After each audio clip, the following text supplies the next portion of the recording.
Short was lying in bed, silently fuming. Nothing unusual about this. Leprechauns in general were not known for their geniality, but Holly was in an exceptionally bad mood, even for a fairy. Technically, she was an elf, fairy being a general term. She was a leprechaun too, but that was just a job.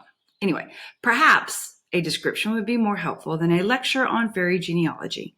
Holly Short had nut brown skin, cropped auburn hair, and hazel eyes. Her nose had a hook, and her mouth was plump and cherubic, which was appropriate considering Cupid was her great-grandfather. Her mother was a European elf with a fiery temper and a willowy figure. Holly, too, had slim frame with long tapered fingers, perfect for wrapping around a buzz baton. Her ears, of course, were pointed. At exactly 3 feet in height, Holly was only a centimeter below the fairy average. But even 1 centimeter can make an awful lot of difference when you don't have many to spare. Commander Root was the cause of Holly's distress. Root had been on Holly's case since day one. The commander had decided to take offense at the fact that the first female officer in Recon's history had been assigned to his squad. Recon was notoriously dangerous posting with a high fatality rate, and Root didn't think it was any place for a girlie. Well, he was just going to have to get used to the idea because Holly Short had no intention of quitting for him or anybody else. Though she'd never admit it, another possible cause for Holly's irritability was the ritual. She'd been meaning to perform it for several months now, but somehow there just never seemed to be time. And if Root found out she was running low on magic, she'd be transferred to traffic for sure. Holly rolled off her futon and stumbled into the shower. That was one advantage of living near the Earth's core. The water was always hot. No natural light, of course, but that was a small price to pay for privacy. Underground. The last human-free zone. There was nothing like coming home after a long day on the job, switching off your shield, and sinking into a bubbling slime pool. Bliss. The fairy suited up, zipping the dull green jumpsuit to her chin and strapping on her helmet. Recon uniforms were stylish these days, not like that top of the morning costume that Force had to wear back in the old days. Buckled shoes and knickerbockers, honestly. No wonder leprechauns were such ridiculous figures in human folklore. Still, probably better that way. If the mud people knew that the word leprechaun actually originated from recon, an elite branch of the lower elements police, they'd probably take steps to stamp them out. Better to stay inconspicuous and let the humans have their stereotypes. With the moon already rising on the surface, there was no time for a proper breakfast. Holly grabbed the remains of a nettle smoothie from a cooler and drank it in the tunnels. As usual, there was chaos in the main thoroughfare. Airborne sprites jammed the avenues like stone in a bottle. The gnomes weren't helping either, lumbering along with their big swinging behinds blocking 2 lanes. Swear-toads infested every damp patch, cursing like sailors. That particular breed began as a joke, but had multiplied into an epidemic. Someone lost their wand over that one. Holly battled through the crowds to the police station. There was already a riot outside Spud's Spud Emporium. Lep Corporal Newt was trying to sort it out. Good luck to him. Nightmare. At least Holly got the chance to work above ground. The Lep station doors were crammed with protesters. The Goblin Dwarf turf war had flared up again, and every morning hordes of angry parents showed up demanding the release of their innocent offspring. Holly snorted. If there usually was an innocent goblin, Holly Short had yet to meet him. They were clogging up the cells now, howling gang chants and hurling fireballs at each other. Holly shouldered her way into the throng. "Coming through," she grunted. "Police business." They were on her like flies on a stinkworm. "My grumpo is innocent. Police brutality. Officer, could you take my baby in this blankie? He can't sleep without it." Holly set her visor to reflect and ignored them all. Once upon a time, the uniform would have earned you some respect. Not anymore. Now you are a target. "Excuse me, officer, but I seem to have misplaced my jar of warts. Pardon me, young elf, but my cat's climbed a stalactite." Or, "If you have a minute, Captain, could you tell me how to get to the Fountain of Youth?" Ugh, Holly shuddered. Tourists. She had troubles of her own, more now than she knew. She was about to find out. In the station lobby, a kleptomaniac dwarf was busy picking the pockets of everyone else in the booking line, including the officer he was handcuffed to. Holly gave him a swipe on the backside and with her buzz baton. The electric charge singed the seat of his leather pants. "What you doing there, Mulch?" Mulch started, contraband dropping from his sleeves. "Officer Short," he whined, his face a mask of regret. "I can't help myself. It's my nature." "I know that, Mulch, and it's our nature to throw you in a cell for a couple of centuries." She winked at the dwarf's arresting officer. "Nice to see you staying alert." The elf blushed, kneeling to pick up his outlet and badge. Holly forged past Root's office, hoping she would make it to her cubicle before Short, "Get in here!" Holly sighed. "Oh, well, here we go again." Stowing her helmet under her arm, Holly smoothed the creases from her uniform and stepped into Commander Root's office. Root's face was purple with rage. This was more or less his general state of existence, a fact that had earned him the nickname Beetroot. There was an office pool running on how long he had before his heart exploded. The smart money was on half a century at the outside. Commander Root was tapping the moonometer on his wrist. Well, he demanded, "What time do you call this?" Holly could feel her own face coloring. She was barely a minute late. There were at least a dozen officers on the shift who hadn't even reported in yet, but Root always singled her out for persecution. "Oh, the thoroughfare," she mumbled lamely. There were 4 lanes down. "Don't insult me with your excuses," roared the commander. "You know what the city center is like. Get up a few minutes earlier." Sorry, guys. I'm moving this. Give me a second. Can I make it smaller? Oh, I can make it go away. Sorry, guys. Oh, look at that. I'm right here. It was true. She did know that what Haven was like. Holly Short was a city-born elf and bred. Since the humans had begun experimenting with mineral drilling, more and more fairies had been driven out of the shallow forts and into the depth and security of Haven City. The metropolis was overcrowded and underserviced, and now there was a lobby to allow automobiles in the pedestrianized city center, as if the place wasn't smelly enough already with all those country gnomes lumbering about the place. Root was right. She should get up a bit earlier, but she wouldn't, not until everyone else was forced to. "I know what you're thinking," said Root. "Why am I picking on you every day? Why don't I ever ball out those other layabouts?" Holly said nothing, but agreement was written all over her face. "I'll tell you why, shall I?" Holly risked a nod. "It's because you're a girl."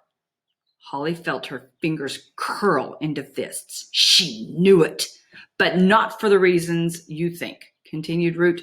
"You are the first girl in recon, ever. You are a test case, a beacon.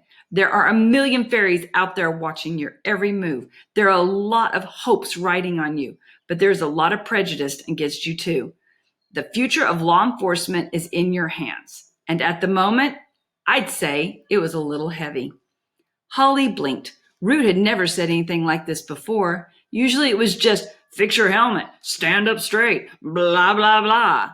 You have to be the best you can be, Short, and that has to be better than anybody else. Root sighed, sinking into his swivel chair. "I don't know, Holly. Ever since that Hamburg incident," Holly winced. The Hamburg incident had been a total disaster. One of her perps had skipped out to the surface and tried to bargain with the mud people for asylum. Root had to stop time, call in the retrieval squad, and do 4 memory wipes. A lot of police time wasted. All her fault. The commander took the form on his desk. "It's no use. I've made up my mind. I'm putting you on traffic and bringing in Corporal Frond." "Frond?" Holly exploded. "She's a bimbo, an airhead. You can't make her test case." Root's face turned an even deeper shade of purple. "I can, and I will. Why shouldn't I? You have never given me your best. Either that or your best just isn't good enough. Sorry, Short. You had your chance." The commander turned his back to the paperwork. The meeting was over. Holly could only stand there, aghast. She'd blown it. The best career opportunity she was ever likely to get, and she tossed it into the gutter. One mistake and her future was past. It wasn't fair. Holly felt an uncharacteristic anger take hold of her, but she swallowed it. This was no time to lose her temper. Commander Root, sir, I feel I deserve one more chance. Root didn't even look up from the paperwork. And why's that? Holly took a deep breath. Because of my record, sir. It speaks for itself. Apart from the Hamburg thing, 10 successful recons. Not a single memory wipe or time stop apart from the Hamburg thing, completed Root. Holly took a chance. If I were male, one of your precious sprites, we wouldn't even be having this conversation. Root glanced up sharply. Now, just a minute, Captain Short. He was interrupted by the bleeping of one of the phones on his desk. Then two, then three. A giant view screen crackled into life on the wall behind him. Root jabbed the speaker button, putting all the callers on conference. Yes? We've got a runner. Root nodded. Anything on Scopes? Scopes was the shop name for the shrouded trackers attached to American communication satellites. Yep, said caller 2. Big blip in Europe. Southern Italy. No shield. Root cursed. An unshielded ferry could be seen by mortal eyes. That wasn't so bad if the perp was humanoid. Classification? Bad news, Commander, said the third caller. We got us a rogue troll. Root rubbed his eyes. Why did these things always happen on his watch? Holly could understand his frustration. Trolls were the meanest of the deep tunnel creatures. They wandered the labyrinth, preying on anything unlucky enough to cross their path. Their tiny brains had no room for rules or restraint. Occasionally, one found its way into the shaft of a pressure elevator. Usually, the concentrated air current fried them, but sometimes one survived and was blasted to the surface. Driven crazy by pain and even the tiniest amount of light, they would generally proceed to destroy everything in their path. Root shook his head rapidly, recovering himself. Okay, Captain Short, looks like you got your chance. You're running hot, I take it. Yes, sir, lied Holly, all too aware that Root would suspend her immediately if he knew she'd neglected the ritual. Good. Then sign yourself out of sidearm and proceed to the target area. Holly glanced at the view screen. Scopes were sending high-res shots of an Italian fortified town. A red dot was moving rapidly through the countryside toward the human population. Do a thorough reconnaissance and report in. Do not attempt a retrieval. Is that understood? Yes, sir. We lost 6 men to troll attacks last quarter. 6 men. That was below ground, in familiar territory. I understand, sir. Root pursed his lips doubtfully. Do you understand, Short? Do you really? I think so, sir. Have you ever seen what a troll can do to flesh and bone? No, sir. Not up close. Good. Let's not make today your first time. Understood. Root glared at her. I don't know why it is, Captain Short, but whenever you start agreeing with me, I get decidedly nervous. Root was right to be nervous. If he'd known how this straightforward recon assignment was going to turn out, he would probably have retired then and there. Tonight, history was going to be made. And it wasn't the discovery of radium first man on the moon happy kind of history. It was the Spanish Inquisition. Here comes the Hindenburg. Bad kind of history. Bad for humans and fairies. Bad for everyone. Holly proceeded directly to the chutes. Her normally chatty mouth was a grim slash of determination. One chance. That was it. She would allow nothing to break her concentration. There was the usual line of holiday visa hopefuls stretching to the corner of the elevator plaza, but Holly bypassed it, waving her badge at the waiting line, and a truculent gnome refused to yield. How come you LEP guys get to go topside? What's so special about you? Holly breathed deeply through her nose. Courtesy at all times. Police business, sir. Now, if you could just excuse me. The gnome scratched his massive behind. I hear you LEP guys make up your police business just to get a look at some moonlight. That's what I hear. Holly attempted an amused smile. What actually formed on her lips resembled a lemon-sucking grimace. Whoever told you that is an idiot, sir. Recon only ventures above ground when absolutely necessary. Well, the gnome frowned. Obviously, he had made up the rumor himself and suspected that Holly might have just called him an idiot. By the time he'd figured it out, she had skipped through the double doors. Foley was waiting for her in ops. Foley was a paranoid centaur, convinced that human intelligence agencies were monitoring his transport and surveillance network. To prevent them from reading his mind, he wore a tinfoil hat at all times. He glanced up sharply when Holly entered through the pneumatic double doors. Anybody else see you come in here? Holly thought about it. The FBI, CIA, NSA, DEA, M16, oh, and the EIB. Foley frowned. The EIB? Everyone in the building. Ha ha, Holly smirked.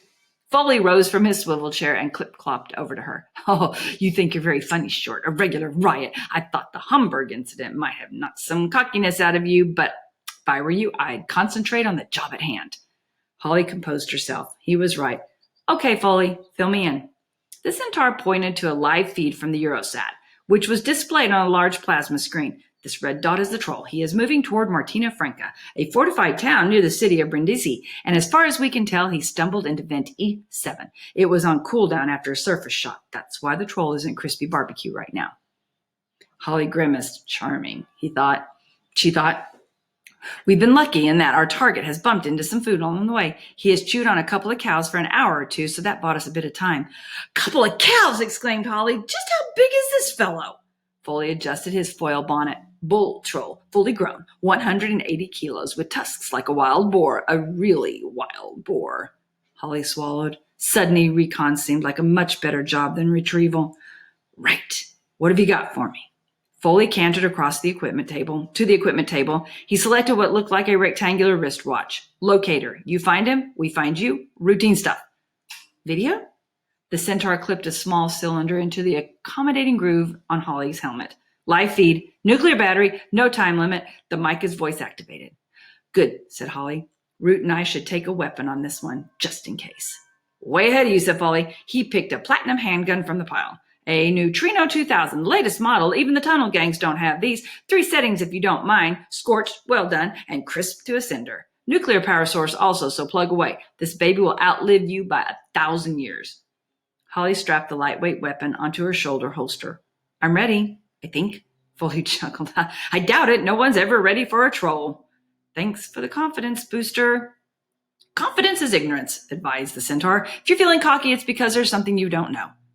Well, Holly thought about arguing, but didn't.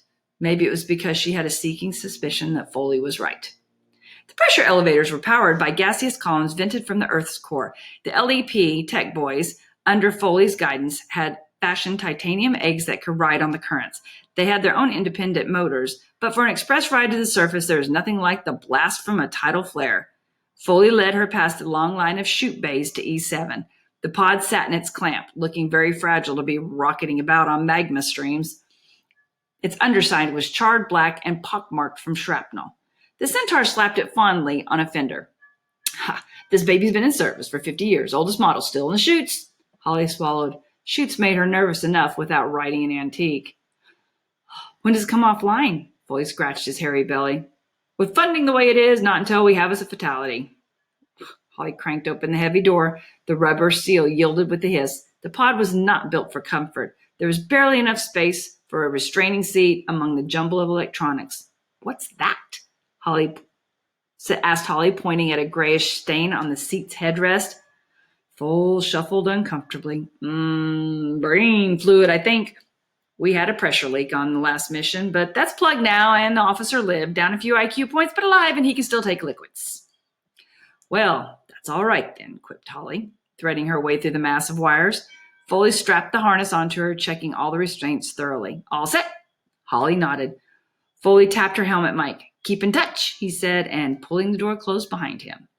Don't think about it, Holly told herself. Don't think about the white-hot magma flow that's going to engulf this tiny craft. Don't think about hurling toward the surface with a Mach 2 force trying to turn you inside out. And certainly don't think about the blood-crazed troll ready to disembowel you with his tusks. Nope, don't think about any of that stuff.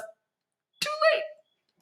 Foley's voice sounded in her earpiece. T-20, he said. We're on a secure channel in case the mud people have started underground monitoring. You never know. An oil tanker in the Middle East intercepted a transmission one time. Oof, what a mess that was. Holly adjusted her helmet mic. Focus, Foley. My life is in your hands. Okay, yeah, we're going to use the rail drop to you in E7's main shaft. There's a surge due any minute. That should see you past the first 100 clicks, and then you're on your own. Holly nodded, curling her fingers around the twin joysticks. All systems check. Fire it up. There was a whoosh as the pod's engines ignited. Tiny craft jostled in its housing, shaking Holly like a bead in a rattle. She could barely hear Foley speaking into her ear. You're in the secondary shaft now. Get ready to fly, Short. Holly pulled a rubber cylinder from the dash and slipped it between her teeth. No good having a radio if you swallowed your tongue. She activated the external cameras and put the view screen on. The entrance to E7 was creeping toward her. The air was shimmering in the landing light glow. White hot sparks tumbled into the secondary shaft. Holly couldn't hear the roar, but she could imagine it. A raw, skinning wind like a million trolls howling. Her fingers tightened around the joysticks. The pod shuddered to a halt at the lip. The chute stretched above and below. Massive, boundless, like dropping an ant down a drain pipe. "Righto," crackled Foley. "Hold on to your breakfast. Roller coasters ain't got nothing on this." Holly nodded. She couldn't speak, not with the rubber in her mouth. The centaur would be able to see her in the pod cam anyway. "Sayonara, sweetheart," said Foley, and pressed the button. The pod's clamp tilted, rolling Holly into the abyss. Her stomach tightened as G-force took hold, dragging her to the center of the earth. The seismology section had 1,000,000 probes down there with 99.8 success rate at predicting the magna flares. But there was always that 0.2%. The fall seemed to last for an eternity, and just when Holly had mentally consigned herself to the scrap heap, she felt it. That unforgettable vibration, the feeling that outside her tiny sphere, the whole world was being shaken apart. "Here it comes." "Fins," she said, spitting the word around the cylinder. Foley may have replied. She couldn't hear him anymore. Holly couldn't even hear herself, but she did see the stabilization fins slide out on the monitor. The flare caught her in a hurricane, spinning the pod at first until the fins caught. Half-melted rocks pelted the craft's underside, jolting it toward the chute walls. Holly compensated with bursts from the joystick. The heat was tremendous in the confined space, enough to fry a human, but fairy lungs are made of stronger stuff. The acceleration dragged at her body with invisible hands, stretching the flesh over her arms and face. Holly blinked salty sweat from her eyes and concentrated on the monitor. The flare had totally engulfed her pod, and it was a big one too. Force 7 at the very least, a good 1,000-foot girth. Orange-striped magma swirled and hissed around her, searching for a weak point in the metal casing. The pod groaned and complained, 50-year-old rivets threatening to pop. Holly shook her head. The first thing she was going to do on her return was to kick Foley straight in the hairy behind.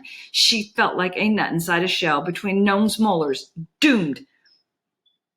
A bow plate buckled, popped in as though punched by a giant fist. The pressure light blinked on. Holly could feel her head being squeezed. The eyes would be the first to go, popping like ripe berries.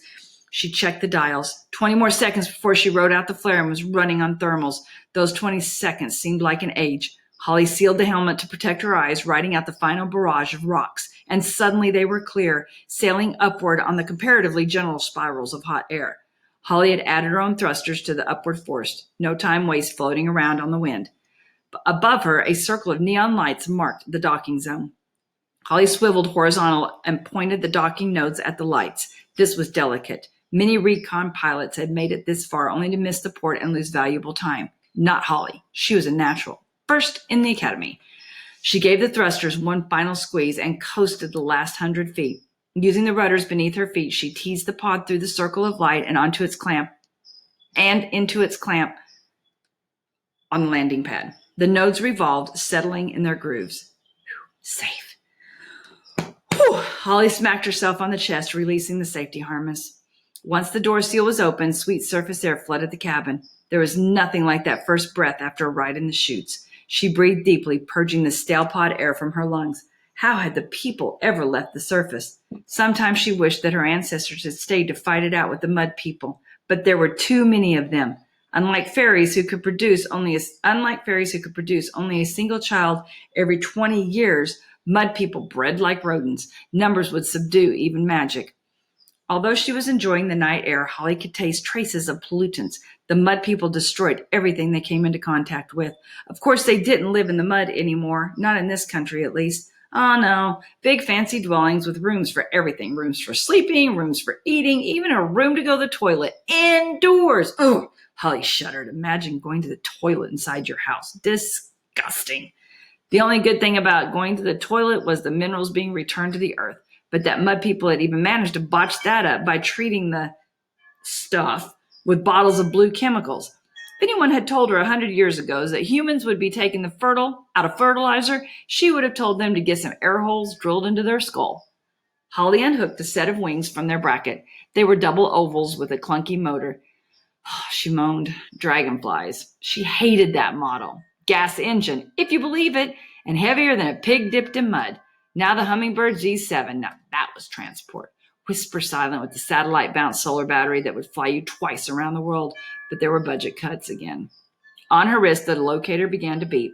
She was in range. Holly stepped out of the pod and onto the landing bay. She was inside a camouflage mound of earth, commonly known as a fairy fort. Indeed, the people used to live in these until they were driven deeper underground. There wasn't much technology, just a few external monitors and a self-destruct device should the bay be discovered.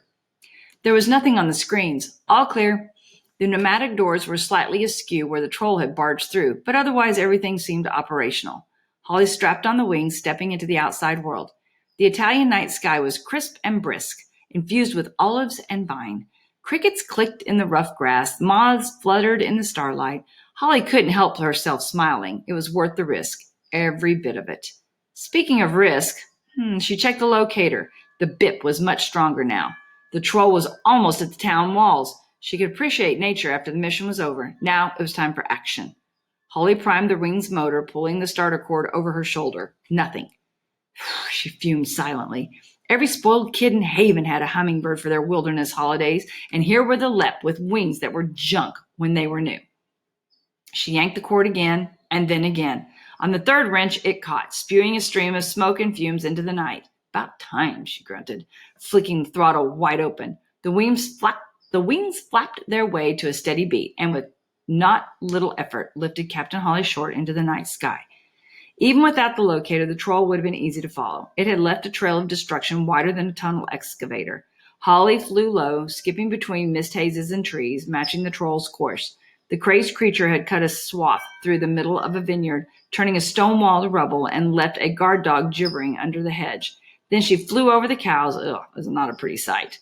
Without going into details, let's just say that there wasn't much left besides horns and hooves. The red bip was louder now. Louder meant closer. She could see the town below her, nestled on top of a low hill, surrounded by a crenellated wall from the Middle Ages. Light still burned in most windows. Time for a little magic.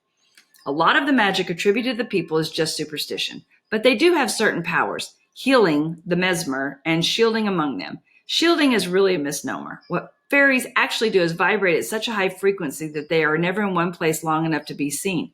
Humans may notice a slight shimmer in the air if they're paying close attention, which they rarely are. And even then, the shimmer is generally attributed to evaporation. Typical of mud people to invent a complicated explanation for a simple phenomenon. Holly switched on her shield. Took a bit more out of her than usual. She could feel the strain in the beads of sweat on her forehead. I really should complete the ritual, she thought. Sooner the better. Some commotion below broke into her thoughts, something that didn't gel with the nighttime noises.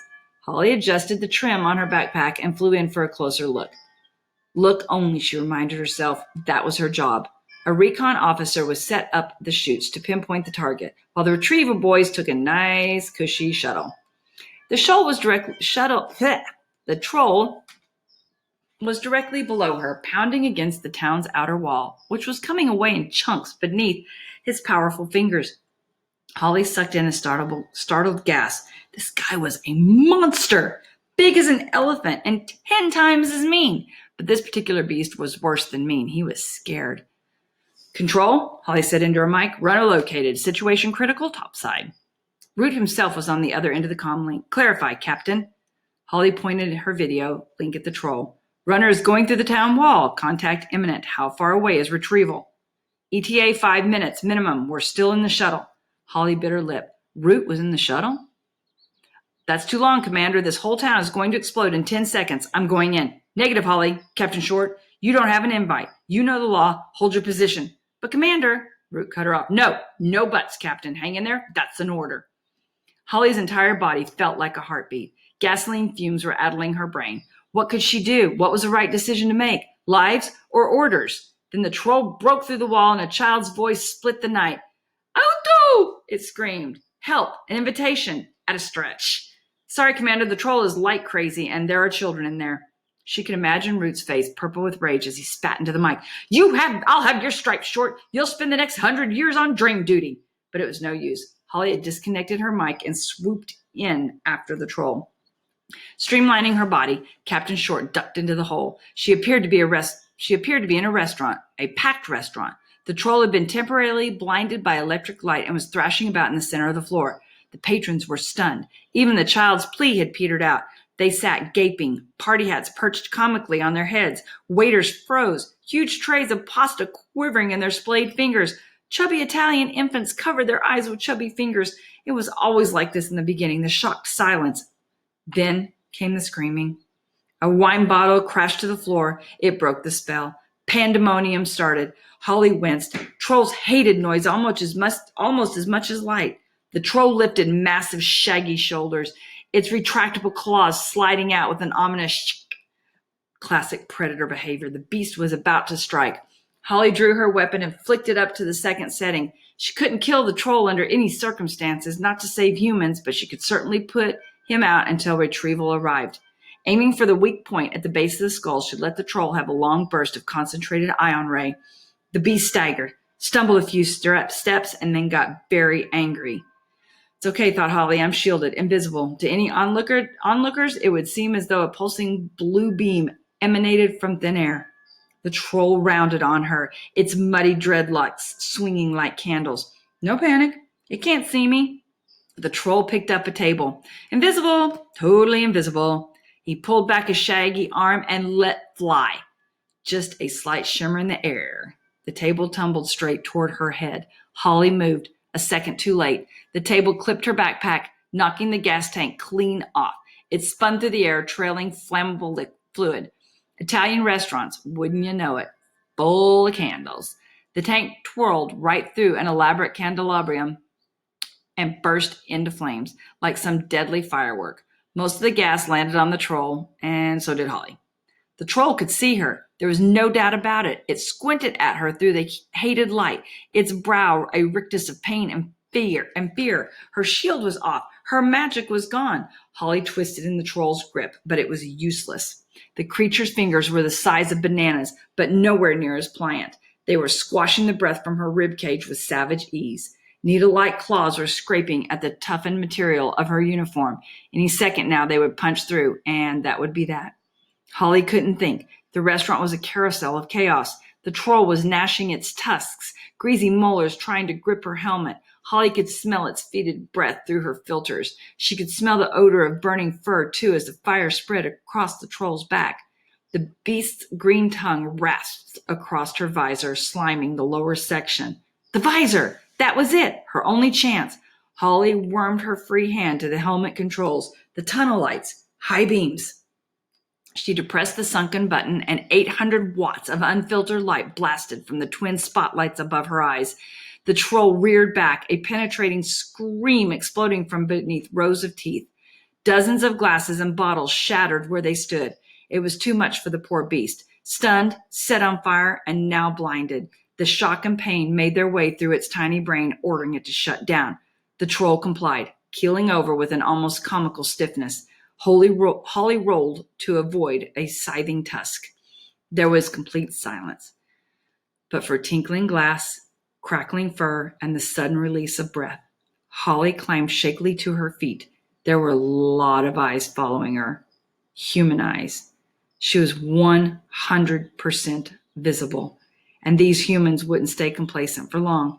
This breed never did. Containment was the issue. She raised her empty palms, a gesture of peace. "Scusami, tutti," she said in the language flowing easily from her tongue. The Italians, ever graceful, muttered that it was nothing. Holly reached slowly into her pocket and withdrew a small sphere. She placed it in the middle of the floor. "Guardate?" she said. "Look." The restaurant's patrons complied, leaning in to see the small silver ball. It was ticking, faster and faster, almost like a countdown. Holly turned her back to the sphere. 3, 2, 1, boom, flash! Mass unconsciousness. Nothing fatal, but headaches all around in about 40 minutes. Holly sighed. Safe. For the moment. She ran to the door and slid the latch across. Nobody was going in or out except through the big gaping hole in the wall. Next, she doused the smoldering troll with the contents of the restaurant's fire extinguisher, hoping the icy powder wouldn't revive the sleeping behemoth. Holly surveyed the mess she had created.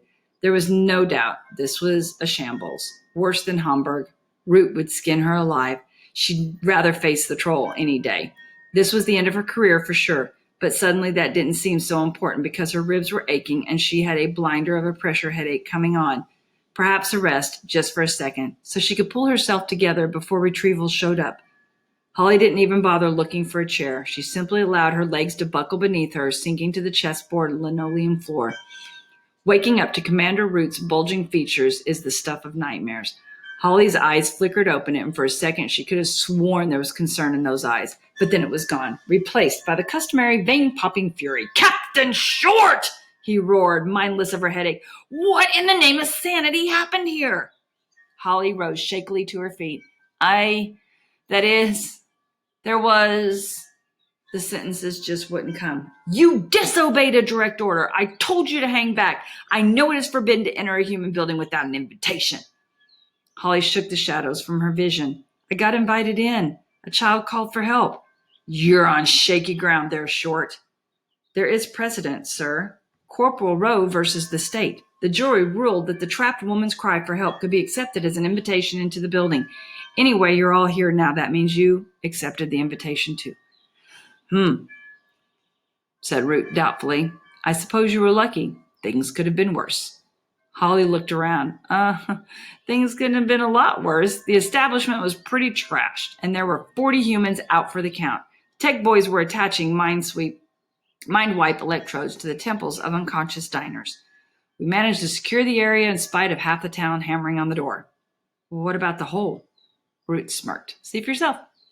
Holly glanced over. Retrieval had jimmied a hologram lead into the existing electricity sockets and were projecting an unbattered wall over the hole. The holograms were handy for quick patches, but no good under scrutiny.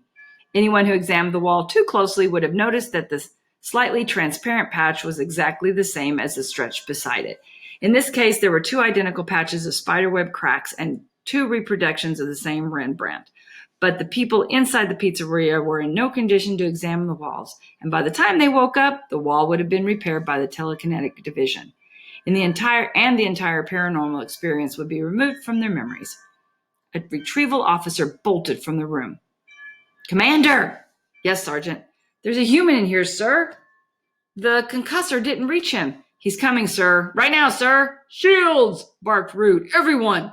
Holly tried. She really did. But it wouldn't come. Her magic was gone. A toddler waddled out of the bathroom, his eyes heavy with sleep.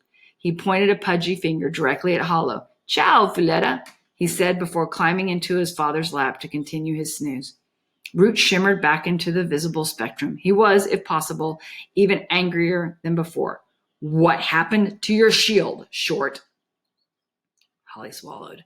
"Stress, Commander," she offered hopefully. Root wasn't having any of it. "You lied to me, Captain. You're not running hot at all, are you?" Holly shook her head mutely. "How long since you completed the ritual?" Holly chewed her lip. I'd say about 4 years, sir." Root nearly popped a vein. 4 years? It's a wonder you lasted this long. Do it now, tonight. You're not coming below ground again without your powers. You're a danger to yourself and your fellow officers." "Yes, sir." "Get a setting hummingbirds from the retrieval and zip across the old country. There's a full moon tonight." "Yes, sir." "And don't think I've forgotten about this shambles. We'll talk about it when you get back." "Yes, sir." "Very good, sir." Holly turned to go, but Root cleared his throat for attention. "Oh, and Captain Short?" "Yes, sir." Root's face had lost its purple tinge. He seemed almost embarrassed. "Well done on the life-saving thing. Could have been worse. An awful lot worse." Holly beamed behind her visor. Perhaps she wouldn't be kicked out of recon after all. "Thank you, sir." Root grunted, his complexion returning to its normal ruddy hue. "Now get out of here and don't come back until you're full to the tips of your ears with magic." Holly sighed. So much for gratitude. "Yes, sir. On my way, sir."